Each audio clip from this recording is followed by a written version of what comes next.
Hello guys, कैसे हो आप सब। उम्मीद करता हूँ आप सभी ठीक ही होंगे। दोस्तों, आज के इस वीडियो में 12th क्लास हिस्ट्री के कुछ महत्वपूर्ण प्रश्नों को देखने वाले हैं लोग। तो चलिए बिना समय को गंवाए वीडियो को स्टार्ट करते हैं और बढ़ते हैं क्वेश्चन की तरफ। दोस्तों, 1 नंबर क्वेश्चन का है, सिंधु सभ्यता मेसोपोटामिया संस्कृति की देन है, यह कथन किसकी है। तो इसके 4 ऑप्शन दिए गए हैं। तो चलिए देख लेते हैं इसका राइट आंसर क्या होगा। इसका राइट आंसर होगा ऑप्शन डी, अर्थात जो हीलर और गार्डन थे उन्होंने ही कहा था कि सिंधु सभ्यता जो है मेसोपोटामिया संस्कृति की देन है। चलिए बढ़ते हैं अगले प्रश्न की तरफ। अगला प्रश्न क्या है, कोलकाता में सर्वोच्च न्यायालय की स्थापना कब की गई थी। इसके 4 ऑप्शन दिए गए हैं, 1785, 1802, 1773, 1885। तो इसमें से राइट आंसर की बात करें तो इसका राइट आंसर होगा ऑप्शन सी, अर्थात 1773। कोलकाता सर्वोच्च न्यायालय की स्थापना 1773 ईस्वी में की गई थी। तो चलिए फिर बढ़ते हैं अगले प्रश्न की तरफ।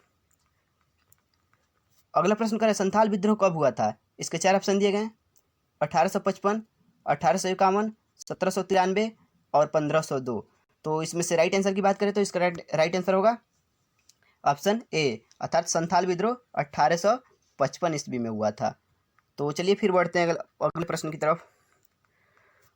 अगला प्रश्न करें, भारतीय राष्ट्रीय कांग्रेस की पहली महिला अध्यक्ष कौन थी। इसके 4 ऑप्शन दिए गए हैं।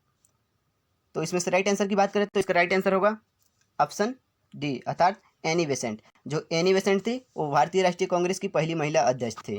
तो चलिए फिर बढ़ते हैं अगले प्रश्न की तरफ। अगला प्रश्न करें, अशोक के प्राप्त अभिलेखों की संख्या कितनी है। तो इसके 4 ऑप्शन दिए गए। तो इसमें से राइट आंसर की बात करें तो इसका राइट आंसर होगा ऑप्शन बी, अर्थात 44। अशोक के अभी तक 44 अभिलेख प्राप्त हुए हैं। तो चलिए फिर बढ़ते हैं अगले प्रश्न की तरफ। अगला प्रश्न करें, जैन धर्म में प्रथम तीर्थंकर कौन थे। तो इसके 4 ऑप्शन दिए गए। तो चलिए देख लेते हैं इसका राइट आंसर क्या होगा। इसका राइट आंसर होगा ऑप्शन ए, अर्थात आदिदेव। इन्हें ऋषभ देव भी कहा जाता है, ऋषभ देव, ठीक है। इन्हें ऋषभ देव भी कहा जाता है, ठीक है। तो चलिए फिर बढ़ते हैं अगले प्रश्न की तरफ। अगला प्रश्न करें, अस्थाई बंदोबस्त की शुरुआत किसने की थी। तो इसके 4 ऑप्शन दिए गए। तो इनमें से राइट आंसर की बात करें तो इसका राइट आंसर होगा ऑप्शन सी, अर्थात कार्नवालिस। जो कार्नवालिस था उसी ने ही अस्थाई बंदोबस्त की शुरुआत की थी। तो चलिए फिर बढ़ते हैं अगले प्रश्न की तरफ।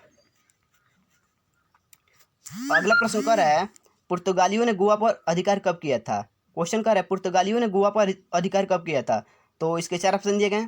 तो इनमें से राइट आंसर की बात करें तो इसका राइट आंसर होगा ऑप्शन ए, अर्थात 1510 ईस्वी।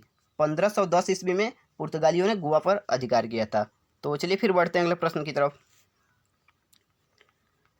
अगला प्रश्न कर रहा है, दामिन एकोह क्या था। तो इसके 4 ऑप्शन दिए गए। तो इनमें से राइट आंसर की बात करें तो इसका राइट आंसर होगा ऑप्शन सी, अर्थात जो दामिन इकोह था वो एक भूभाग था। तो चलिए फिर बढ़ते हैं अगले प्रश्न की तरफ। अगला प्रश्न करें, भारतीय संविधान कब लागू किया गया था। तो इसके 4 ऑप्शन दिए गए। इनमें से राइट आंसर की बात करें तो इसका राइट आंसर होगा ऑप्शन डी, अर्थात भारतीय संविधान वो है जो 26 जनवरी 1950 ईस्वी को लागू किया गया था। 1950 ईस्वी को भारतीय संविधान 26 जनवरी 1950 ईस्वी को लागू किया गया था। तो चलिए फिर बढ़ते हैं अगले प्रश्न की तरफ। अगला प्रश्न करें, 1857 के विद्रोह में लखनऊ से नेतृत्व किसने किया था। तो इसके 4 ऑप्शन दिए गए। तो चलिए देख लेते हैं इसका राइट आंसर क्या होगा। तो इसका राइट आंसर होगा ऑप्शन बी, अर्थात बेगम हजरत महल जो थी उन्होंने ही लखनऊ से नेतृत्व किया था। रानी लक्ष्मीबाई झांसी से की थी, वीर कुंवर सिंह जगदीशपुर से किए थे, और नाना साहेब और टाट्या टोपे ये दोनों ने मिलकर कानपुर से नेतृत्व किया था, कानपुर। तो चलिए फिर बढ़ते अगले प्रश्न की तरफ। अगला क्वेश्चन कर रहा है, व्यापकगत सिद्धांत का संबंध किससे है। तो इसके 4 ऑप्शन दिए गए। तो इनमें से राइट आंसर की बात करें तो इसका राइट आंसर होगा ऑप्शन ए, अर्थात डलहौजी। तो चलिए फिर बढ़ते हैं अगले प्रश्न की तरफ। अगला प्रश्न कर रहा है, गेटवे ऑफ इंडिया का निर्माण कब किया गया था। तो इसके 4 ऑप्शन दिए गए। तो इनमें से राइट आंसर की बात करें तो इसका राइट आंसर होगा ऑप्शन सी, अर्थात जो गेटवे ऑफ इंडिया उसका निर्माण 1911 ईस्वी में किया गया था। तो चलिए फिर बढ़ते हैं अगले प्रश्न की तरफ। तो अगला प्रश्न कर रहा है, साइमन कमीशन भारत कब आया था। तो इसके 4 ऑप्शन दिए गए। तो इनमें से राइट आंसर की बात करें तो इसका राइट आंसर होगा ऑप्शन बी, अर्थात जो साइमन कमीशन है वो 1928 ईस्वी में भारत आया हुआ था। तो चलिए फिर बढ़ते हैं अगले प्रश्न की तरफ। अगला प्रश्न कर रहा है पाकिस्तान शब्द किसने दिया था? तो इसके 4 ऑप्शन दिए गए हैं। तो इनमें से राइट आंसर की बात करें तो इसका राइट आंसर होगा ऑप्शन सी, अर्थात चौधरी रहमत अली ने पाकिस्तान शब्द को दिया हुआ था। तो चलिए फिर बढ़ते हैं अगले प्रश्न की तरफ। तो अगला प्रश्न कर रहा है असहयोग आंदोलन कब शुरू हुआ था? तो इसके 4 ऑप्शन दिए गए हैं। तो इनमें से राइट आंसर की बात करें तो इसका राइट आंसर होगा ऑप्शन बी, अर्थात असहयोग आंदोलन है वो 1920 ईस्वी में शुरू हुआ था, जो नागपुर अधिवेशन से इसकी शुरुआत हुई थी, नागपुर अधिवेशन। तो इसको याद करने का एक ट्रिक है, जैसे शॉर्टकट ट्रिक है, जैसे नाग में क्या पाया जाता है? विष, ठीक है। तो इसकी शुरुआत कहाँ से हुई थी? नागपुर अधिवेशन। और नाग में क्या पाया जाता है? विष। तो इसकी शुरुआत कब हुई थी? 1920 में, ठीक है। अधिकतर गांधी जी द्वारा चलाया गया आंदोलन 1900 में ही हुआ था। तो इस तरह से आप इसको याद कर सकते हैं, 1900 ईस्वी में अधिकतर हुआ था, तो ऐसे याद कर सकते हैं। तो चलिए फिर बढ़ते हैं अगले प्रश्न की तरफ। अगला प्रश्न कर रहा है गंधार महाजनपद की राजधानी कहाँ थी? तो इसके 4 ऑप्शन दिए गए। तो इनमें से राइट आंसर की बात करें तो इसका राइट आंसर होगा ऑप्शन ए, अर्थात जो गंधार महाजनपद है उसकी राजधानी हाटक थी। कहाँ पे? हाटक, ठीक है। तो चलिए फिर बढ़ते हैं अगले प्रश्न की तरफ। अगला प्रश्न कर रहा है मौर्य काल में जनपद से प्राप्त आय को क्या कहा जाता था? क्वेश्चन कर रहा है मौर्य काल में जनपद से प्राप्त आय को क्या कहा जाता था? तो इसके 4 ऑप्शन दिए गए।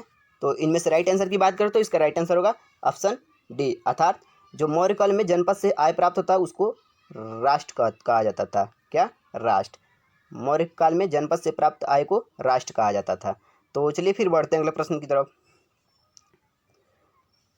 अगला प्रश्न कर रहा है बंगाल विभाजन कब हुआ था? तो इसके 4 ऑप्शन दिए गए। तो इनमें से राइट आंसर की बात करें तो इसका राइट आंसर होगा ऑप्शन बी, अर्थात जो बंगाल विभाजन है वो 1906 ईस्वी में हुआ था। और 1905 ईस्वी में मुस्लिम लीग की स्थापना हुई थी। 1919 ईस्वी में रॉलेट एक्ट को लागू किया गया था। और जालियांवाला बाग भी 1919 ईस्वी में हुआ था। और जो 1920 है, अभी कुछ देर पहले आपको बताए हुए हैं, 1920 ईस्वी में क्या हुआ था? असहयोग आंदोलन, ठीक है। तो चलिए फिर बढ़ते हैं अगले प्रश्न की तरफ। अगला प्रश्न कर रहा है 1857 के विद्रोह के समय भारत का गवर्नर जनरल कौन था? क्वेश्चन कर रहा है 1857 के विद्रोह के समय भारत का गवर्नर कौन था? तो इसके 4 ऑप्शन दिए गए। तो इनमें से राइट आंसर की बात करें तो इसका राइट आंसर होगा ऑप्शन बी, अर्थात जो लॉर्ड कैनिंग था वही भारत का गवर्नर जनरल था 1857 के विद्रोह के समय। तो चलिए फिर बढ़ते हैं अगले प्रश्न की तरफ। तो अगला प्रश्न कर रहा है विक्टोरिया टर्मिनस किस शैली का उदाहरण है? तो इसके 4 ऑप्शन दिए गए हैं। तो इनमें से राइट आंसर की बात करें तो इसका राइट आंसर होगा ऑप्शन बी, अर्थात जो विक्टोरिया टर्मिनस है वो नवगाथिक शैली की उदाहरण है, ठीक है। तो चलिए फिर बढ़ते हैं अगले प्रश्न की तरफ। अगला प्रश्न करें जालियांवाला बाग हत्याकांड कब हुआ था? तो इसके 4 ऑप्शन दिए गए। तो इनमें से राइट आंसर की बात करें तो इसका राइट आंसर होगा ऑप्शन ए, अर्थात 1919 ईस्वी में। जो जालियांवाला बाग हत्याकांड था वो 13 अप्रैल 1919 ईस्वी को हुआ था, ठीक है। तो चलिए फिर बढ़ते हैं अगले प्रश्न की तरफ। अगला प्रश्न करें सविनय अवज्ञा आंदोलन कब शुरू हुआ था? तो इसके 4 ऑप्शन दिए गए। तो इनमें से राइट आंसर की बात करें तो इसका राइट आंसर होगा ऑप्शन सी, अर्थात जो सविनय अवज्ञा आंदोलन है वो 1930 ईस्वी में हुआ था। तो चलिए फिर बढ़ते हैं अगले प्रश्न की तरफ। अगला प्रश्न कर रहा है विष्णु के 10 अवतार का जिक्र किस में है? तो इसके 4 ऑप्शन दिए गए। तो इनमें से राइट आंसर की बात करें तो इसका राइट आंसर होगा ऑप्शन डी, अर्थात जो मत्स्य पुराण है, मत्स्य पुराण में ही विष्णु के 10 अवतारों का वर्णन किया गया है। तो चलिए फिर बढ़ते हैं अगले प्रश्न की तरफ।